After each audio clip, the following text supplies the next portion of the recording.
नमस्कार, मैं अर्चना कुमारी, संस्कृत की शिक्षिका। आज मैं फिर से आपका जो पूर्व में मेरा फर्स्ट चैप्टर 10th क्लास का हो चुका है, उसका मैं प्रश्नोत्तरी कर रही हूँ। तो प्रश्नोत्तरी में भी 3 नंबर क्वेश्चन तक मैं कर चुकी हूँ और 4th नंबर क्वेश्चन है, उसको देखते हैं। 4th नंबर क्वेश्चन है, शो स्मृत्या कांचित संस्कृत पदार्थानां श्राव्य संस्कृत प्रार्थना श्राव्यत कहते हैं। जो शो स्मृत्या यानी आपके स्मरण में जो है कोई एक श्लोक संस्कृत में या प्रार्थना जो भी है उसको सुनाइए। श्रावयत यानी सुनाइए। तो मान लीजिए हमें कुछ भी नहीं याद है, लेकिन हम तो 6-7 में पढ़े ना, या जब भी कुछ पूजा पाठ या प्रार्थना होता है तो उसमें पढ़ते हैं डेली पूजा में, तुमेव माता च पिता तुमेव बंधुश्च सखा तुमेव विद्या द्रविणं त्वमेव सर्वं मम देव। त्वम धन एव, त्वम मतलब तुम, एव मतलब ही। कहते हैं हे प्रभु, तुम ही मेरे माता, च अव्यय शब्द है, और त्वमेव पिता, तुम ही पिता हो। त्वमेव बंधुश्च सखा तुमेव, और तुम ही बंधुश्च सगे संबंधी, और सखा तुमेव, और तुम ही मेरे सखा मित्र हो। तुमेव विद्या द्रवणं तुमेव, तुम ही विद्या हो, और जितने भी धन दौलत रुपये पैसे हैं, द्रव मतलब रुपये पैसे, तो ये सब तुम ही हो। त्वमेव सर्वं मम देव, हे ईश्वर, हे देव, तुम ही मेरे सब कुछ हो। तो यह श्लोक यदि आपको वॉइस बनाने को कोई बोले तो आप इजी वे में आप इसको सुना सकते हैं। ऐसे बहुत सारे श्लोक मेरे ख्याल से मेरे बच्चे पढ़े हैं, याद किए हैं, सुना सकते हैं। अगला है लिखिता, यानी लिखित में आपका एक क्वेश्चन करना है। एक पदे न उत्तरं लिखता, एक पद में उत्तर को लिखना है। सत्यस्य मुखं केन पात्रेण परितम अस्ति, वही क्वेश्चन है।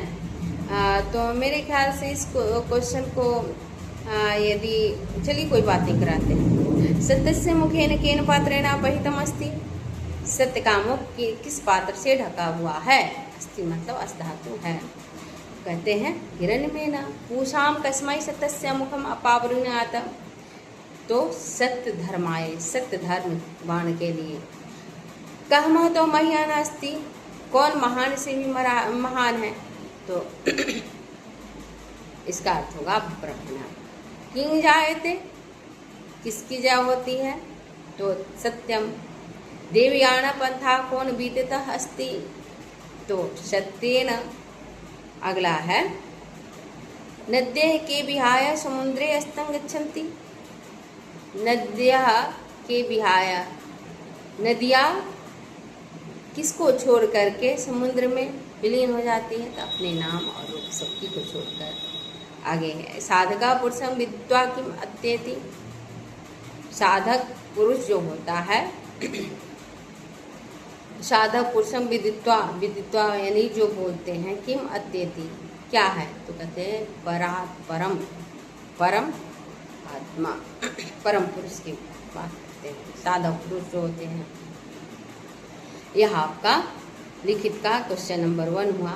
अगला है अधोलिखितानाम उदाहरण अनुसृत्य प्रदत्त प्रश्नानाम उत्तराणि पूर्ण वाक्य न लिखता। अधो मतलब नीचे, कहते हैं नीचे लिखे गए उदाहरण को सुनकर प्रदत्त दिए गए प्रश्नों के उत्तर पूर्ण वाक्य न, यानी पूरे एक वाक्य में लिखना है। अगला है क्वेश्चन का नंबर, कस्य गुहायाम अणोऽनियान आत्मा निहिता अस्ति, इसका अर्थ होगा, आंसर होगा जंतु गुहायाम अणोऽनियान आत्मा निहितम अस्ति। 6 नंबर क्वेश्चन है विद्वान कस्मात् विमुक्तो भूत्वा परात् परम पुरुषम उपैति, इसका होगा विद्वान नाम रूपात् विमुक्तो भूत्वा परात् परम पुरुषम उपैति। 2 नंबर क्वेश्चन है आप्त कामा ऋषिः केन पथा सत्यं प्राप्नुवन्ति, कहते हैं आप्त कामा ऋषिः सत्येन पथा सत्यं प्राप्नुवन्ति, यानी आप्त कामा अपने आप को सुनने के लिए, अब मैं कौन हूँ, सत्य क्या है, तो इसके लिए ऋषि मुनि सत्य के पथ पे चलते हैं। अगला है क्वेश्चन नंबर, विद्वान कीदृशं पुरुषं वेत्ति, कहते हैं विद्वान परात् परम पुरुषं वेत्ति। तो ये आपका लिखित जो क्वेश्चन आंसर देना था वो हो गया। चलिए तो अब नेक्स्ट वीडियो में अगला क्वेश्चन आंसर को देखते हैं। इसी के साथ धन्यवाद, नमस्कार।